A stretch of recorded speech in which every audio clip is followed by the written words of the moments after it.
A Comissão de Educação começou a debater as emendas que vão ser apresentadas para beneficiar as universidades estaduais na Lei Orçamentária de 2018. As demandas da Universidade Federal do Norte Fluminense, a UENF, foram ouvidas na quarta-feira. A UENF tem 16 cursos de graduação e, por ano, são oferecidas 1.200 vagas. Hoje, são 5.500 alunos matriculados no ensino presencial e semipresencial, distribuídos nas 12 unidades da instituição. Segundo o reitor, o quadro de pessoal está defasado em metade do que seria o ideal. Além disso, existe uma demanda para a regularização do pagamento da Bolsa dos Alunos Cotistas, para a volta do restaurante universitário e obras de acessibilidade. A gente já identificou alguns buracos bastante significativos. Um deles com relação à fonte 122, o Fundo de Combate à Pobreza, que é onde vem o auxílio permanência do cotista. Há uma defasagem da ordem de 6 milhões de reais nessa rubrica para a gente poder honrar o compromisso com o cotista, que para nós ali na nossa região é fundamental para a gente poder fazer o nosso papel de desenvolvimento social na região.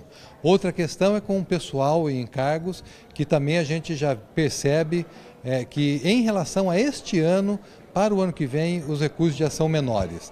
Tem também a questão da infraestrutura, que tem um orçamento praticamente zero, e a gente está sofrendo demandas do Ministério Público para realizar algumas obras de acessibilidade que também vão ser objeto de emendas. Outro pleito da UENF é o auxílio moradia para alunos. Segundo o diretor da assistência estudantil, Gilberto Gomes, seria necessário investir R$ 250 por mês para cada aluno, o que geraria um custo de R$ 3 milhões por ano. É uma ferramenta importantíssima para que a gente possa permitir que o estudante da UENF, que não possui alojamento, que não possui moradia estudantil, possa de fato ter uma permanência muito mais estruturada na universidade. Segundo o presidente da Comissão de Educação, deputado Conte Bittencourt, desde 2012, o governo vem deixando de pagar à UENF o valor previsto na lei orçamentária votada na LERJ. Em 2016, foram 65 milhões de despesas não pagas, mas o parlamentar disse que, apesar da baixa expectativa, vai continuar lutando para que a lei seja cumprida. É um quadro difícil, um quadro lamentável,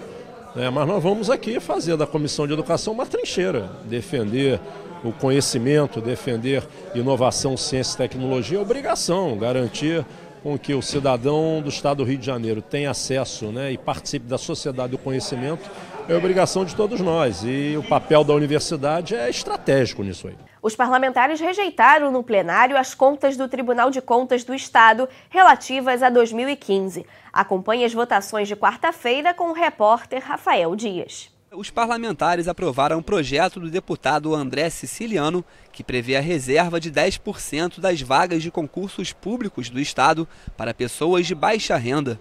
O texto segue para a sanção ou veto do governador. Se fala muito de cotas de escola pública, de negros, mas ali eu acho que pega geralzão, pega negros, pega escola pública, porque é a forma de você dar oportunidade. O plenário também elegeu o deputado Chiquinho da Mangueira para o cargo de corregedor parlamentar. Para a função de corregedor substituto, foi escolhido o deputado Iranildo Campos. Uma das atribuições do cargo é analisar eventuais denúncias de desvios de conduta, quebra de decoro e disciplina dos deputados. Não é nem como um desafio, é mais como uma missão mesmo. Já que os colegas me elegeram quase que por unanimidade, eu não podia negar.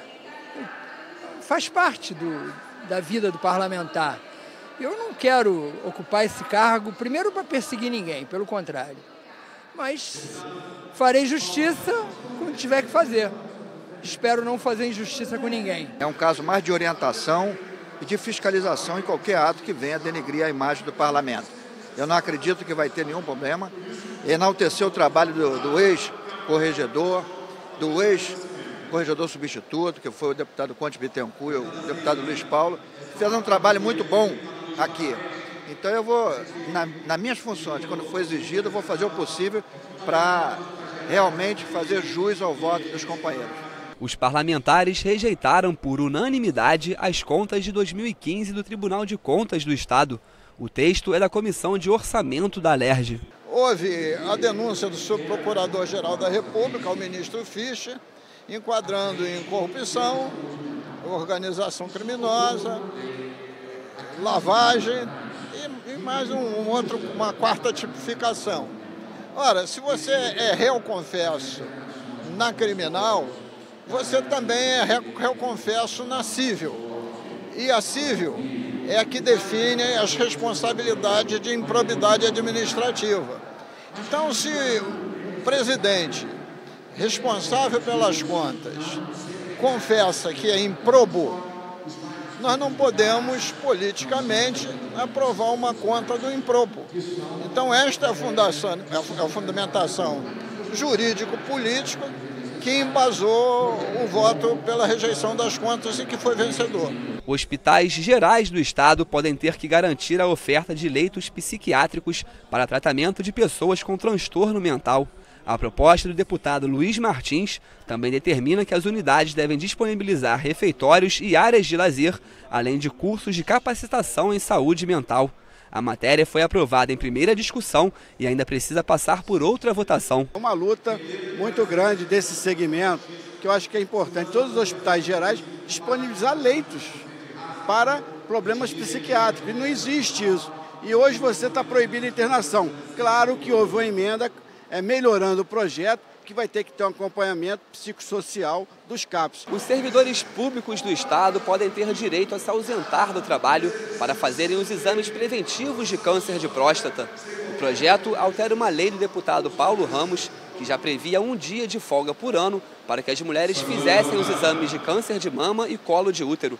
O projeto do deputado Átila Nunes recebeu 3 emendas e retorna para as comissões. Os registros de ocorrências policiais poderão especificar crimes que tenham indícios de motivação por intolerância religiosa.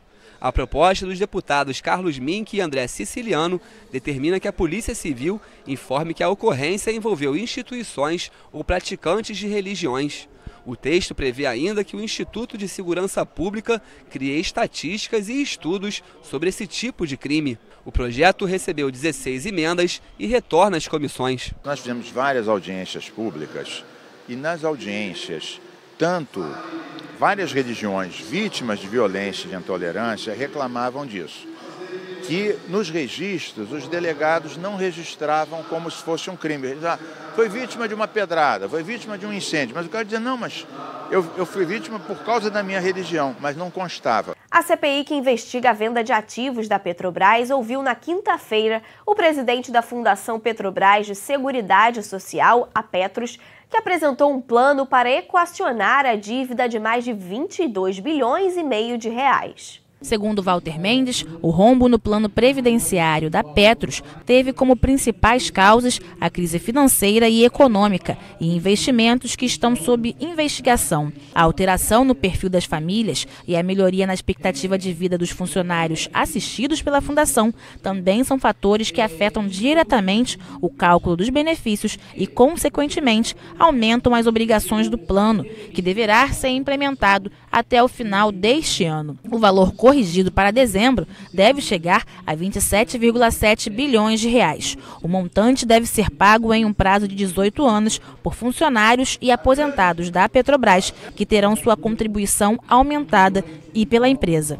Nós tivemos que elaborar um plano de equacionamento dentro dos limites da lei, dos regulamentos do nosso regulador, a Previc, para poder fazer esse equacionamento que é essencial para o equilíbrio do plano no longo prazo. Além disso, nós encontramos alguns problemas administrativos, a necessidade de fazer vários ajustes em termos de revisão de processos, de mudança de política de investimento.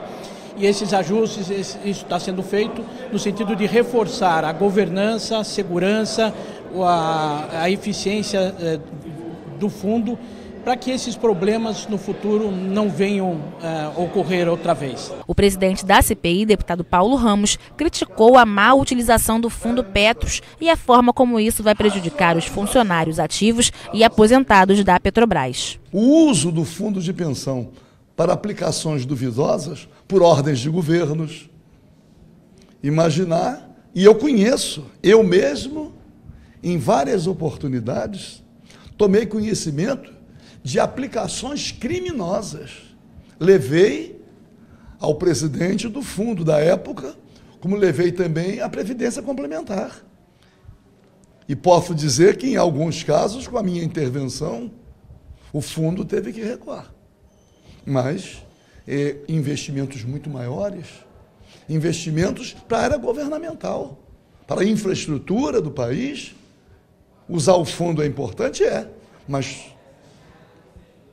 o fundo não pode sofrer prejuízo por deliberações de governo. O governo é que tem que responder, e não os aposentados. O Alerj Revista fica por aqui. Você pode acompanhar a programação também em nosso site e pelas redes sociais. TV Alerj, o canal do povo fluminense.